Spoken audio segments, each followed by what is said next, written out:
શારા ગણદેવીકર jewellers દ્વારા scholarship award 2025નું વિતરણ કરવામાં આવ્યું છે। શારા ગણદેવીકર જ્વેલર્સ દ્વારા delight and divine charitable trust હેઠળ સારા સ્કોલરશિપ એવોર્ડ્સ 2025નું આયોજન કરવામાં આવ્યું। આ કાર્યક્રમ હેઠળ 1000થી વધુ વિદ્યાર્થીઓને ₹50 લાખથી વધુ શિષ્યવૃત્તિ આપવાનું આયોજન કરવામાં આવ્યું છે। વિદ્યાર્થીઓ જે તમામ અવરોધોને પાર કરી ધોરણ 10 અને ધોરણ 12માં સારી ટકાવારી લાવ્યા હોય તેમના ઉજ્જવળ ભવિષ્ય માટે આવનાર અડચણોને દૂર કરવા શિષ્યવૃત્તિ આપી અને મદદરૂપ થવાનું એક કાર્ય ટ્રસ્ટ દ્વારા કરવામાં આવ્યું છે। સુનિલભાઈએ વિશેષ માહિતી આપી છે।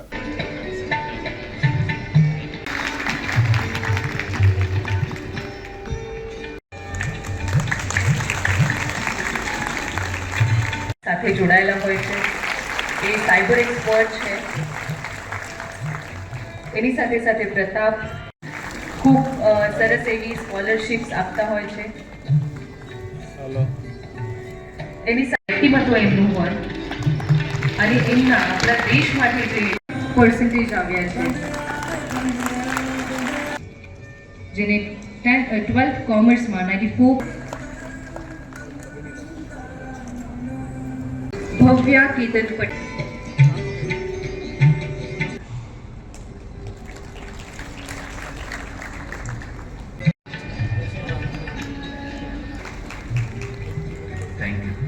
વિદ્યાર્થીએ પોતે પોતાનો એપ્ટિટ્યૂડ જાણી રાખવો જોઈએ। એપ્ટિટ્યૂડ કહેતા કે ભગવાને નેચરલી દરેકના મગજની અંદર અમુક પ્રકારની શક્તિઓ નેચરલી ક્ષમતાઓ આપેલી છે। એ જે તમારી નેચરલી ઇનબિલ્ટ ટેલેન્ટ અથવા ઇનેટ સ્કિલ્સ અથવા તમે ડેવલપ કરેલી સ્કિલ્સ એ કઈ છે એ ખબર હોવી જોઈએ। સારા ગણદેવીકર એમના ટ્રસ્ટના માધ્યમથી સુનિલભાઈ એમના પરિવાર દ્વારા વડોદરા શહેરના જે સારા ગુણાંક સાથે પાસ થયા એવા 10મા 12માના વિદ્યાર્થીઓને પ્રોત્સાહિત કરવાનો કાર્યક્રમ અહીંયા દીનદયાળ ઓડિટોરિયમ ખાતે રાખવામાં આવેલો હતો। બાળકોને પ્રોત્સાહિત કરવા એટલે બાળકોને પોતાના જે પણ લક્ષ્યાંકો લીધા છે એની અંદર આગળ વધવા માટે મદદરૂપ થવું। આજે આ કાર્યક્રમ આયોજિત કરીને સુનિલભાઈ એમના પરિવારે ખૂબ સારું કામ વડોદરા શહેરના વિદ્યાર્થીઓ માટે કર્યું છે। સ્કોલરશિપ તો એક ટોકન માત્ર હોય છે, પરંતુ એનાથી એ સમાજ માટે કંઈ પ્રેરણા લઈને આ દેશ માટે અને આ સમાજ માટે કંઈ ને કંઈ કામ કરે, જે પણ ઉચ્ચ અભ્યાસ કરે, પોતાના અર્થોપાર્જન માટે જે પણ કંઈ કામગીરી કરે એની અંદર દેશ પ્રથમ રાખીને આ ભારતને સમર્થ અને વિકસિત બનાવવા માટે મૂલ્યવાન યોગદાન આજની આ પેઢી આપે એવા જ પ્રકારની અભ્યર્થના સાથે પૂરા સારા ગણદેવીકર પરિવારને સુનિલભાઈને હું ખૂબ ખૂબ હૃદયથી અભિનંદન પાઠવું છું। આજના વિદ્યાર્થી એટલે ખરા અર્થમાં ભવિષ્યનું ભારત। આદરણીય વડાપ્રધાન શ્રી નરેન્દ્રભાઈ મોદીજીએ પણ કહ્યું છે કે ભારતનો યુવા જે સ્વપ્ન જોવે છે ને એ સ્વપ્નમાં સમગ્ર વિશ્વ પોતાનું ભવિષ્ય જોવે છે। ત્યારે વડોદરા શહેરમાં સારા ગણદેવીકર થકી જે આ ગણદેવીકર પરિવાર અને આ પરિવારના મોભ એટલે કે સુનિલભાઈ છેલ્લા 10 વર્ષથી બાળકોને વડોદરા શહેરના તેજસ્વી તારલાઓને સન્માનિત કરવાના કાર્યક્રમનું આયોજન કરે છે। કહે છે ને કે ગુલાબના ફૂલો વહેંચનારના હાથમાં તેની સુગંધ આપોઆપ જ રહી જતી હોય છે।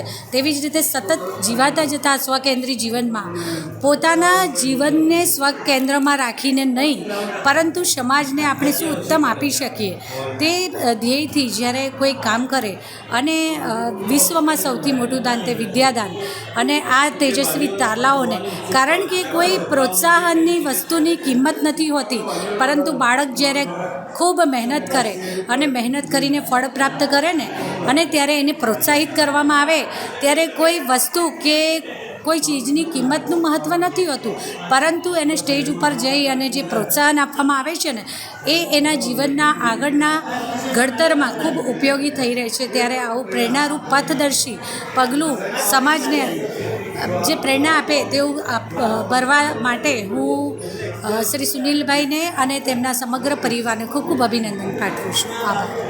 એ કહેતા મને ખૂબ જ આનંદ થાય છે। છેલ્લા 10 વર્ષથી આપણે વિદ્યાર્થીઓને પ્રોત્સાહન આપવાની સમારંભ દર વર્ષે યોજતા હોઈએ। 10મા અને 12માના રિઝલ્ટ થઈ જાય એટલે વિદ્યાર્થીઓ ઓટોમેટિક એમની રીતે આવે છે। તો આ વખતે લગભગ 1000 વિદ્યાર્થીઓને આપણે પ્રોત્સાહિત કર્યા। એમાં લગભગ 5000 7000 એવી રીતના લગભગ 50 લાખનો આપણે એક અમાઉન્ટ બાળકો માટે ખુશી ખુશીથી અર્પણ કરેલી છે બાળકોને, એક એમને પ્રોત્સાહન માટે કે આ જ બાળકોનું જો આપણે પ્રોત્સાહન આપીએ તો એમના લાઈફમાં જે શરૂઆત છે એમાં સારા સારા જે અનુભવ એમને આવે હમણાં, એટલે આ જેવી રીતનો પ્રસંગ છે એવી રીતના જગ્યાએ જગ્યાએ એમનું રિસ્પેક્ટ થાય, સન્માન થાય, તો આગળ જતાં આ જ બાળકો કંઈક મોટા હોદ્દા પર પહોંચવાના છે.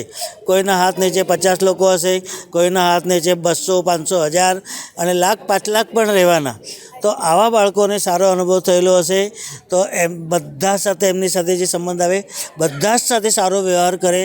આણુના ચેનલ કેવી રીતે બધા 1ના 10, 10ના લાખ થતા હોય એ રીતના સારા પાડાનો વ્યવહાર સમાજમાં ફેલાશે, એટલે ફૂલ ખુશીઓ કે બાટે સભી કો એવું થઈ જાય. સારી વાતો, સારા વિચારો સમાજમાં એકબીજાને હૂબ, પ્રેમ, આનંદ અને ફૂલ ખુશીઓ કે બાટે માનવતાની મહેકી ઉઠે, એના માટે આ પ્રયત્ન ચાલે છે.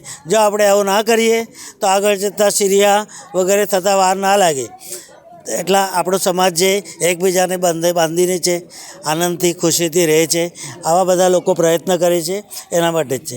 આ મારું એક સામાજિક ઋણ છે અને સમાજે મને પ્રેમ, પ્રસિદ્ધિ અને પૈસો ખૂબ આપી રહ્યા છે, તો એના માટે ચૂકવવાનો એક નાનકડો પ્રયત્ન કરું છું. એ જ મારે કહેવાનું છે.